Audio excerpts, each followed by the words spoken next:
अच्छा जी, आज हम जो है ना बाज़ार जा रहे हैं अपनी दोस्त की शॉपिंग करने के लिए। उसकी ना नंद की शादी थी, तो उसने कहा कि मुझे ना बाज़ार से ना मैं मेरे बच्चियों के ना लहंगे ला दो।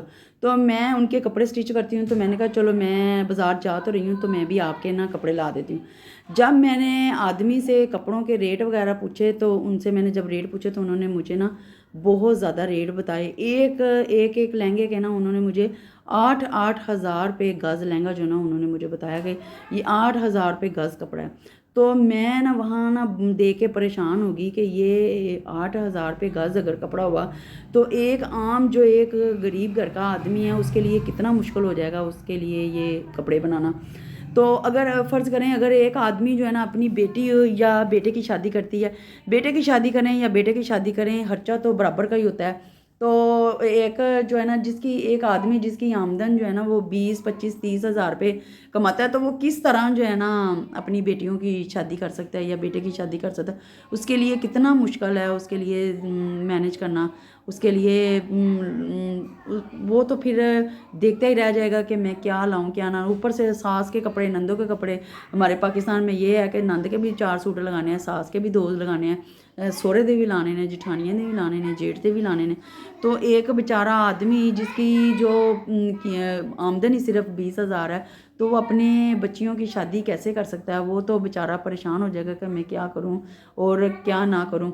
तो इस तरह जो है ना मैं सोच रही थी, अगर हम अपने जो है दायरे में रह के लोगों की बजाय कि हम अपने कपड़ों पे इतना इतना खर्च करें, हम किसी नेबर का या किसी जानने वाले का अगर हम साथ दें, तो वो उस बेचारे की कितनी हेल्प हो जाएगी। वो बेचारा सुकून में हो जाएगा कि उसके जो है ना उसका हम जो वसीला बन जाएंगे उनके काम का, उनकी मदद का।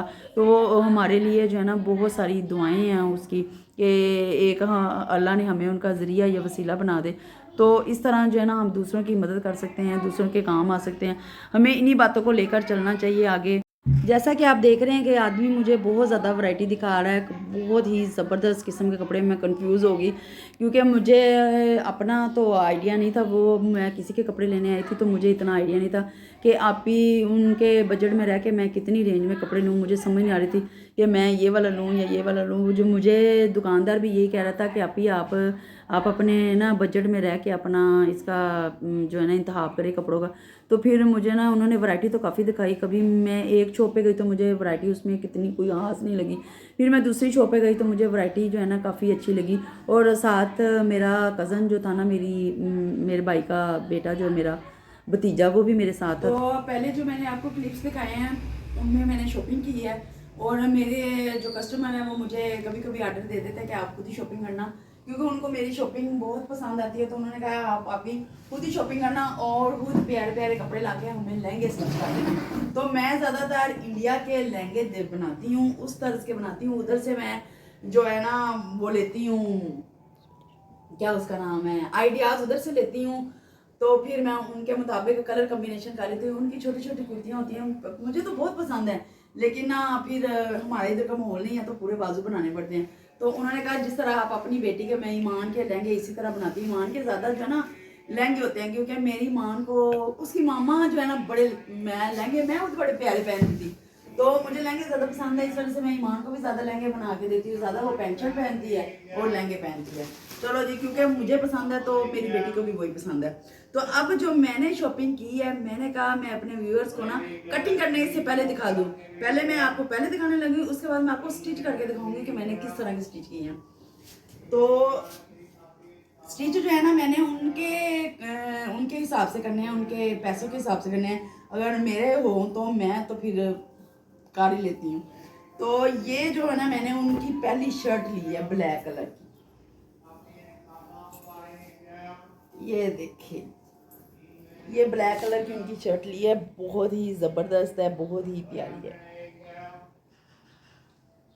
और इसके साथ ये मैंने ऑर्गेन्जा का दुपट्टा लिया और इसके ऊपर मैंने पिको सुबह सुबह उठ के कर दी है। और अब इसके ऊपर मैंने लेस लगानी है, वो जब तैयार कर लूँगी फिर आपको मैं दिखाऊंगी। चलें जी। और इसके साथ जो है ना लहंगा मैंने जो लिया मैं आपको वो दिखाती हूँ। ये इसकी बैक साइड है, ये इसकी बैक साइड सितारे वाली, ये उल्टी है पता नहीं सीधी है। ये इसकी बैक साइड।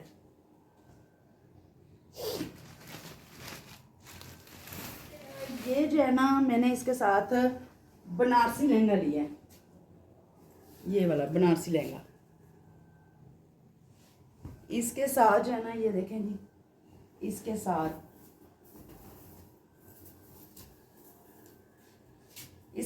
ये वाला लहंगा है। और लहंगे में मैंने गोल्डन टच दे दिया और दुपट्टे में मैं गोल्डन टच दे दूँ, तो ये मुझे बहुत ही ज़बरदस्त लगा है। कट दाने का सारा काम हुआ है और ये इसके साथ।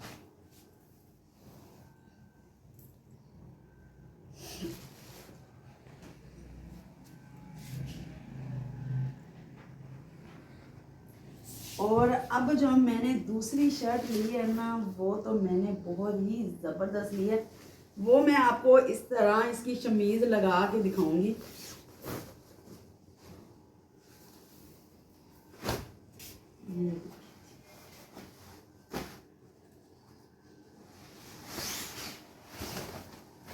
ये देख,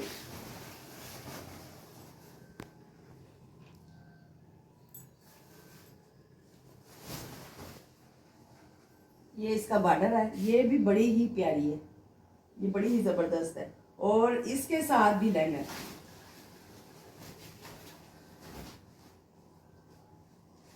इसके साथ ये वाला मैंने मूंगिया लहंगे का कंट्रास्ट किया,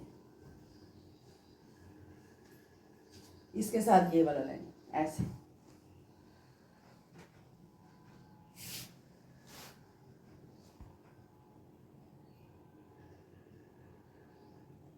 इसके साथ भी मूंगिया जो है ना आर्गन का दुपट्टा है और उसके ऊपर मैंने कोई लेसेस वगैरह लगाऊंगी।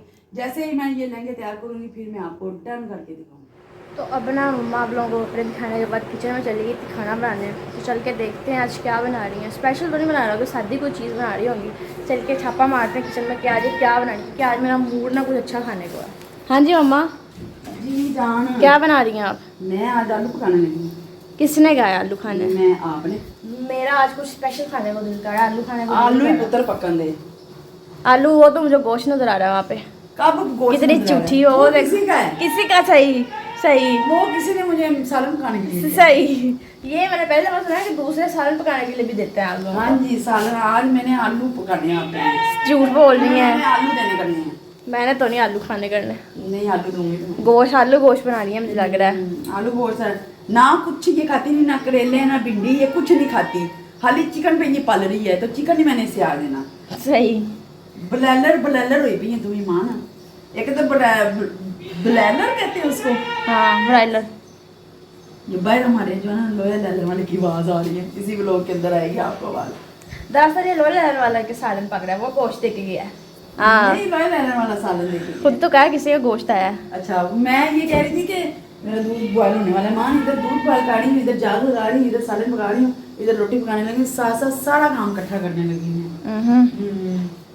देख लो मैं कितनी काम करने वाली औरत हूँ। सारा काम 1 मिनटों में मैंने कर लेना। मैं भी सारी सफाई करके बैठी हूँ। बड़ी चालाक है ये। आप जो है ना, मेरा आपको आज का व्लॉग और कपड़े दिखाने का मकसद ये था कि आप अगर इंसान म्याना रवि से चले तो इंसान जो है ना बहुत कुछ अचीव कर सकता है। मैं जो है ना इतना खर्चा नहीं करती, म्याना रवि से चलती हूँ। तो इसी तरह जो है मैं आपको अपनी राय से आगाह कर रही थी कि अगर इंसान जो है ना अपने काम अपने हदूद में, अपनी लिमिट में रह के करे, यानी कि जितनी चादर है उतने पाँव फैलाए, तो इंसान कभी भी जो है ना परेशान नहीं होता। कभी भी जो है इंसान की ज़िंदगी में उतार चढ़ाव तो आते ही रहते हैं, लेकिन अगर इंसान अपनी हदूद में, अपनी लिमिट में रहकर काम करे तो इंसान को कभी भी परेशानी नहीं होती। लेकिन फिर भी जब इंसान अपनी बेटियों की शादी या अपने बेटों की शादी करता है तो अखराजात तो फिर कहीं ना कहीं म्याना रवि के साथ चलते हुए भी एक मिडिल क्लास जो है ना, एक आम घर के लोग जो है ना, उनको परेशानियों का सामना करना पड़ता है। तो हमें बजाय जो है ना अपनी चीज़ों को इतना मेंटेन करने की बजाय हमें दूसरों की हेल्प करनी चाहिए, दूसरों के काम आना चाहिए।